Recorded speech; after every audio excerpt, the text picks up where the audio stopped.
Ça fait plus de 4 ans que j'ai acheté cet iPad Pro édition 2018, en version 11 pouces. Je l'apprécie toujours autant et comme vous pouvez le constater, je l'utilise toujours beaucoup aujourd'hui. C'est probablement d'ailleurs le produit Apple qui m'a le plus convaincu ces 5 dernières années. Et je vais vous dire pourquoi. Salutations. Oui, je l'utilise principalement en tant que cale pour les pieds de ma table de cuisine. Pour le 4e pied en partant de la droite. Le but, c'est tout simplement qu'elle reste bien droite quand je mange de la soupe. Voilà.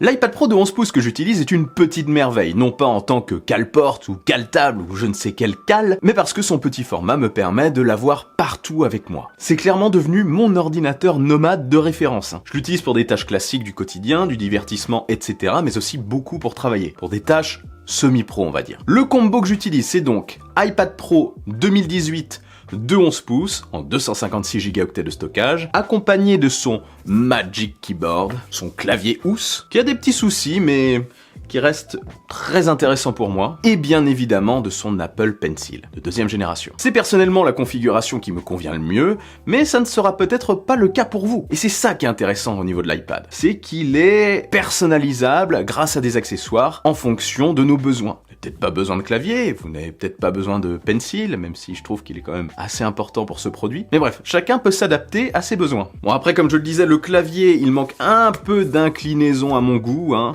Une version 2 mériterait plus d'inclinaison, je trouve. Il est un peu lourd, mais ça c'est nécessaire pour bien le faire tenir droit, pour pas qu'il y ait de bascule, quoi. Ça ne me gêne pas. En tout cas, il me suffit largement. Je peux le poser sur mes genoux pour taper du texte, sur une table, une tablette par exemple dans le train, pour répondre à des mails, etc. Oui, parce qu'il m'arrive de noter pas mal d'idées dessus, d'écrire de longs mails dessus, de naviguer sur le web, etc. En fait, exactement comme vous le feriez avec un petit ordinateur portable. Dans cette position d'ailleurs, avec cet accessoire, j'utilise énormément le trackpad, plus que le tactile. Mais ce qui rend le produit très confortable selon moi, et l'ensemble même, parce que sans ces accessoires, il est tout nu, c'est cette fameuse modularité. Ça le rend aussi beaucoup moins ennuyeux qu'un ordinateur portable, je trouve. Je peux le retirer de sa protection clavier pour l'utiliser nu, encore une fois pas moi, hein, la tablette. Et là c'est un vrai plaisir, on passe à une expérience totalement tablette, sans changer la navigation, hein. Mais on passe à une navigation totalement par geste, similaire à celle de l'iPhone, donc on n'est pas du tout dérouté en passant d'un appareil à l'autre. Dans ce mode, ça me permet de vraiment profiter de la finesse et de la légèreté de l'appareil. C'est un modèle de 2018, mais franchement c'est toujours aussi impressionnant. Pour lire,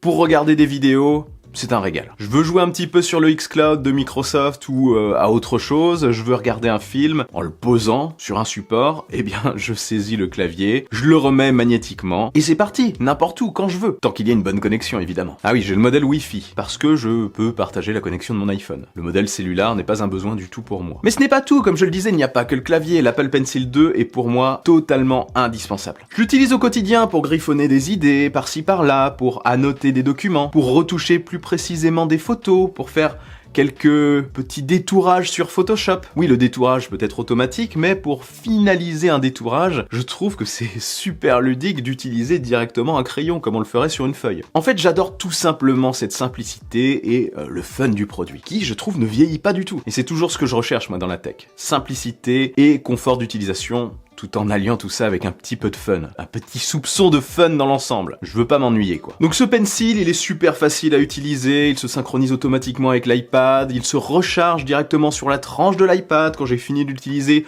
hop, je le reclipe sur la tranche de l'iPad. Quand je veux l'utiliser, hop, je le saisis. Il est toujours lié à mon iPad. Et ça, c'est super. Il est toujours à disposition, un vrai plaisir. Et tout cet ensemble, clavier magnétique, pencil magnétique, eh bien ça devient finalement très instinctif. On change et on utilise telle ou telle façon en fonction de nos besoins et aussi de nos envies. C'est pour ça que je dis que ça rend le produit beaucoup moins, entre guillemets, soporifique. Non, on s'en lasse beaucoup moins de ce produit. Quel plaisir de recevoir un contrat, de le lire directement sur l'iPad, de le signer directement sur l'iPad au format PDF et de le renvoyer. C'est génial. Pour moi, un énorme gain de temps. Et c'est fun en plus. Et comme j'aime le dire en ce moment, vraiment en ce moment, le fun, c'est super important pour améliorer notre confort de travail, pour rendre le travail plus agréable au quotidien. C'est pour ça d'ailleurs que j'ai revu totalement mon setup et que je continue de l'améliorer pour le rendre le plus agréable possible pour le travail. Je mets la vidéo dans la description, l'épisode 1 du moins, parce qu'il y a un épisode 2 qui arrive. Ouais, c'est de l'auto-promo, hein, clairement. Mais c'est vrai, là c'est tout clean. J'ai même fait le cable management. Pour ceux qui étaient choqués dans le premier épisode, c'était volontaire. Je voulais laisser l'horreur dans le premier épisode pour proposer l'amélioration dans la suite. Mais vous allez voir, c'est plutôt propre. Vous pouvez d'ailleurs le voir sur mon compte Instagram. J'ai fait un petit Reels dessus. Un premier petit aperçu. Il y aura plus de détails dans la vidéo. Bref, l'iPad Pro, comme je le disais, est vite devenu pour moi un outil indispensable, quasi central dans mon workflow. Mais j'aimerais aujourd'hui faire plus avec. Ma version 2018 est, je trouve, maintenant un petit peu plus limitée. J'ai fait le tour et j'aimerais la pousser plus loin. Et ce qui me manque, c'est Stage Manager. Bien sûr, oui, j'ai Stage Manager, mais il est bridé. Il est bridé sur les versions non M1 et la version de 2018 n'avait pas encore le processeur M1 d'Apple, M1, M2. Donc j'ai Stage Manager limité à 4 onglets. Vous savez, c'est cette navigation multi-fenêtres pour optimiser le travail. Et surtout, je ne peux pas l'utiliser sur un écran externe. J'aimerais bien essayer ça. Essayer d'utiliser l'iPad comme outil central de mon setup. Juste pour voir. J'ai aussi l'impression d'être limité par les 11 pouces. Pour le multitâche, encore une fois avec Stage Manager, je trouve ça un petit peu serré, c'est pas hyper confortable. D'où l'envie de l'utiliser pour voir sur un écran externe. Le clavier aussi, adapté à la taille de l'écran, est parfois un petit peu trop compact pour des saisies un peu trop longues. Légèrement trop compact, mais je m'en accommode. Je m'y fais, ça reste quand même suffisamment confortable pour moi. Mais c'est limite. Du coup, le jour où je changerai, certainement pour la prochaine génération, qui est attendue apparemment pour le premier trimestre ou le premier semestre 2024, avec un écran OLED et certainement un processeur M3, eh bien il est possible que je passe au grand modèle pour voir au 12,9 pouces. Enfin en tout cas c'est une question que je me pose. Après bien sûr le risque c'est d'avoir un produit un peu trop grand pour l'usage que j'en ai. Pour ce que je vous ai expliqué tout à l'heure, la simplicité d'utilisation pour lire ou consulter des documents, pour regarder des vidéos simplement en tenant l'iPad sans coque, sans rien, ça le sera certainement moins je le sais avec le modèle de 12,9 pouces. Mais après je gagnerai en confort visuel pour le multitâche et pour la saisie. Après il faut que je vois si ça peut me convenir. Mais ça, j'aurai l'occasion bien évidemment d'en reparler sur la chaîne. Faudra être un petit peu patient. Quoi qu'il en soit, pour moi, l'expérience iPad Pro est excellente au quotidien et j'aurais sincèrement du mal à m'en passer aujourd'hui. Je l'utilise beaucoup trop. Et en plus, si Apple finit un jour, je ne sais pas si ça arrivera, mais finit un jour par sortir des logiciels comme Final Cut Pro, le logiciel de montage vidéo que j'utilise, eh bien, sur l'iPad Pro, avec processeur M3 peut-être, ils peuvent justifier peut-être le retard de l'arrivée de ce logiciel par le manque de puissance, même si, bon, voilà. Histoire d'exploiter vraiment ces processeurs M sur l'iPad, je pense que je pourrais remplacer mon MacBook Pro par un iPad Pro. Et du coup, peut-être remplacer mon MacBook Pro par, je sais pas, un Mac Mini M2 Pro ou alors un Mac Studio. Je ne sais pas encore. Faudrait déjà que je vois ce qu'Apple va faire avec l'iPad Pro édition 2024. Et encore une fois, on a le temps. Quoi qu'il en soit, c'est vraiment un produit que je peux vous conseiller. Une petite merveille qui, associée à de bons accessoires, peut correspondre à n'importe lequel de vos usages, je pense. Enfin, presque tous. Et en plus, c'est un produit, comme vous pouvez le constater, qu'on peut garder un bon moment.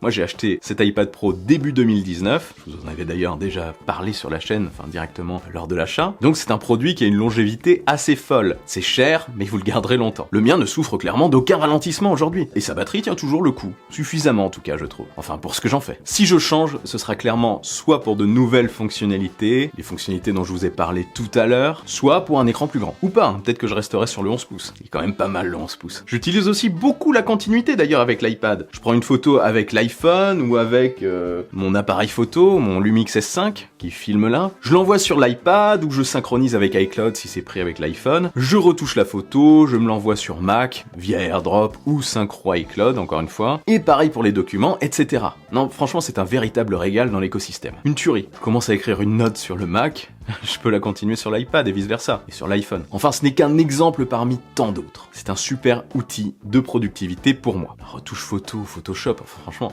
je fais mes miniatures dessus. Je fais mes miniatures sur l'iPad. Elles sont pas ouf, elles sont pas exceptionnelles, mais je fais ça sur l'iPad de manière très ludique et satisfaisante avec mon Apple Pencil. Alors du coup, vous en pensez quoi de ce produit? Utilisez-vous d'ailleurs un iPad aujourd'hui au quotidien?